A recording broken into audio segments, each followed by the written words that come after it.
चलिए जय हिंद। आज फिर से कुछ क्वेश्चन लाए हैं। देखिए क्वेश्चन है, which among the following statement is incorrect for a good quality stone sample. कहता है कि निम्नलिखित में से कौन सा कथन गलत है गुड क्वालिटी स्टोन के लिए। मतलब आपके पास एक गुड क्वालिटी का स्टोन है, उसके बारे में कौन सा कथन गलत कहा गया है। पहला कथन है, percentage of wear in the attrition test should be less than 5। जब हम इसका वियर एट्रिशन टेस्ट करेंगे तो परसेंटेज ऑफ वियर कहता है कि 5 से कम आना चाहिए। क्या ये गलत स्टेटमेंट है। दूसरा statement, specific gravity should be at least 2.7। मतलब इस पत्थर का जो स्पेसिफिक ग्रेविटी होगा वो कम से कम 2.7 होना चाहिए, ऐसा कह रहा है। सी है, coefficient of hardness should be greater than 17। मतलब इसका जो कोएफिशिएंट ऑफ हार्डनेस है उसका मान 17 से ज़्यादा होना चाहिए। या फिर percentage of water absorption by weight of stone should be less than 5। मतलब एक पत्थर को पानी में डुबाएंगे तो अपने वेट का कम से कम 5% कम पानी सोखे। तो इसमें से कौन सा स्टेटमेंट गलत है। तो देखो जी, इसमें से ऑप्शन ए का स्टेटमेंट गलत है। ठीक, तो ऑप्शन ए आपका सही आंसर हो जाएगा। पत्थर का जो स्पेसिफिक ग्रेविटी है वो कम से कम 2.7 होना चाहिए, एकदम सही बात है, होना चाहिए। कोएफिशिएंट ऑफ हार्डनेस जो है वो कम से कम 17 से ज़्यादा होना चाहिए, 17 से कम रहेगा तो फिर वो हार्ड नहीं रहेगा। Percentage of water absorption by, मतलब एक पत्थर कम से कम अपने वेट का 5% कम पानी सोखे तो वो अच्छा पत्थर माना जाता है। तो ये सब पत्थर के बारे में सही कहा गया, लेकिन ये गलत कहा गया, तो हमको गलत ही टिक करना है। तो ऑप्शन ए आपका क्या हो जाएगा, सही आंसर हो जाएगा। अगला क्वेश्चन चलिए देखिए, दूसरा question, out of the constituent of cement namely try calcium silicate, die calcium silicate, try calcium aluminate and tetra calcium alumina ferrite, which has highest heat of hydration and highest rate of hydration। आपसे पूछा गया है कि cement का जो 4 constituent होता है, इस चारों कंस्टिट्यूएंट में से हीट ऑफ हाइड्रेशन किसका ज़्यादा है और रेट ऑफ हाइड्रेशन किसका ज़्यादा है। ठीक, तो देखिए यदि हम हीट ऑफ हाइड्रेशन की बात करें, यदि हम हीट ऑफ हाइड्रेशन की बात करें तो इसका मतलब ये हुआ कि जब हम सीमेंट को पानी में मिलाएंगे तो इसमें से कौन सा जो कंस्टिट्यूएंट है वो ज़्यादा हीट प्रोड्यूस करेगा, कौन सा कंस्टिट्यूएंट ज़्यादा हीट देगा।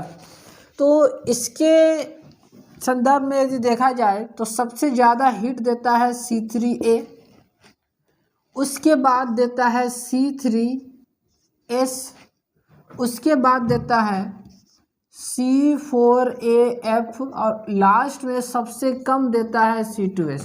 ये हीट ऑफ हाइड्रेशन है, इसको याद रखिएगा। अब है आपका rate of hydration. Rate of hydration,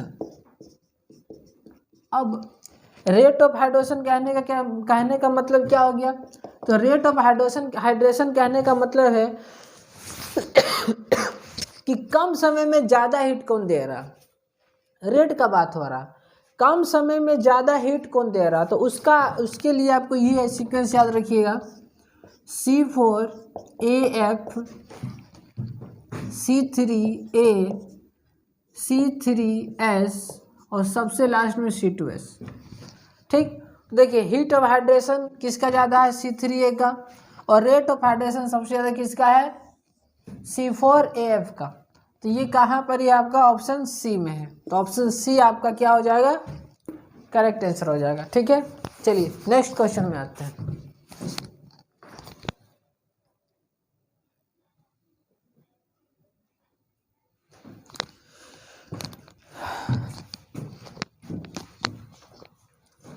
देखिए अगला क्वेश्चन है, The physical requirement of soundness measured by Lee Chateliers and autoclave test for ordinary Portland cement 43 grade IS 8112181989R।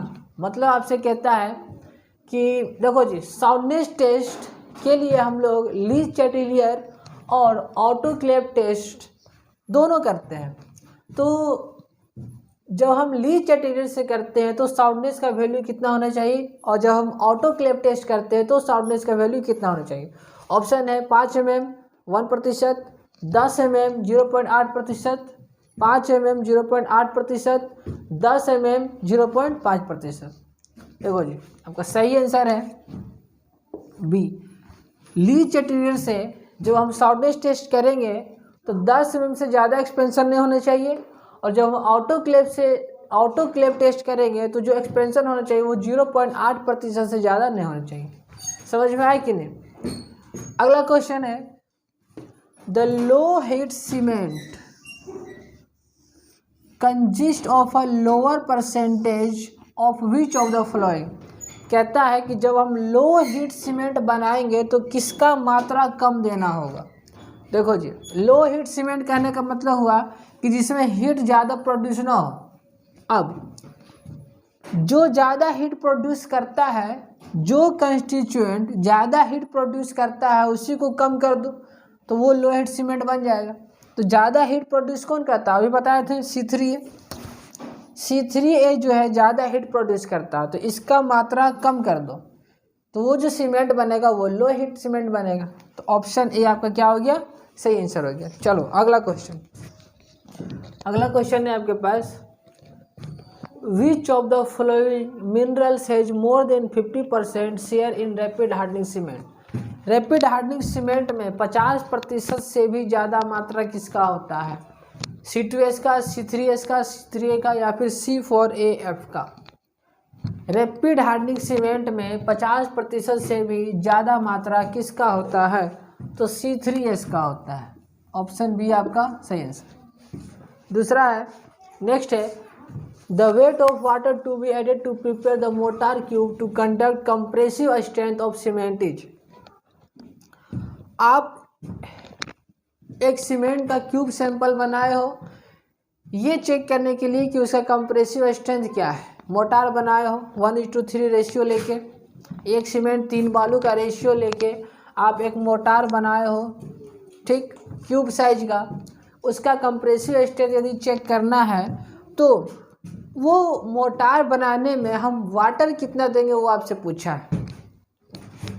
P/4+3, P/2+3, P/4+4 या फिर P/4+5। P क्या है, percentage of water, for आपका जो check किया जाता है टेस्ट उसके लिए। तो यहाँ पर ही जो आपका ऑप्शन हो जाएगा, ऑप्शन ए आपका सही आंसर हो जाएगा, P/4+3, P/4+3। ठीक है। नेक्स्ट है आपका, the defect in clay product because of imprison air during their moulding is known as blister, lamination, crack, spots. मिट्टी तैयार करते समय यदि उसमें एयर की मात्रा रह गई मिट्टी में तो उसके कारण जो डिफेक्ट आएगा उसको क्या कहेंगे। ऑप्शन आपका है ब्लिस्टर, लेमिनेशन, क्रैक, स्पॉट। तो आपका सही आंसर हो जाएगा ब्लिस्टर। चलिए अगला क्वेश्चन पे आते हैं। चलिए देखिए अगला क्वेश्चन है, find the coefficient of hardness. Coefficient of hardness if the loss in weight is 25 gram as per Dorry abrasion test. आप डोरी एब्रेशन टेस्ट कर रहे हो, उसमें आपने पाया कि जो आपका लॉस हुआ है वेट में वो 25 ग्राम है। आपको निकालना है कोएफिशिएंट ऑफ हार्डनेस। देखिए कोएफिशिएंट ऑफ हार्डनेस बराबर होता है 20 माइनस लॉस इन वेट, जो कि ग्राम में रहेगा, बट्टा 3। ठीक, तो ये हो जाएगा 20, लॉस कितना होगा 25 ग्राम, यहाँ लिखिए 25 ग्राम, और ये हो जाएगा आपका 3। इसको कैलकुलेट कीजिए, 20×60 -25/3, ठीक, 60 में 25 घटा दीजिए, इतना आएगा। इसको आप कैलकुलेट कीजिए।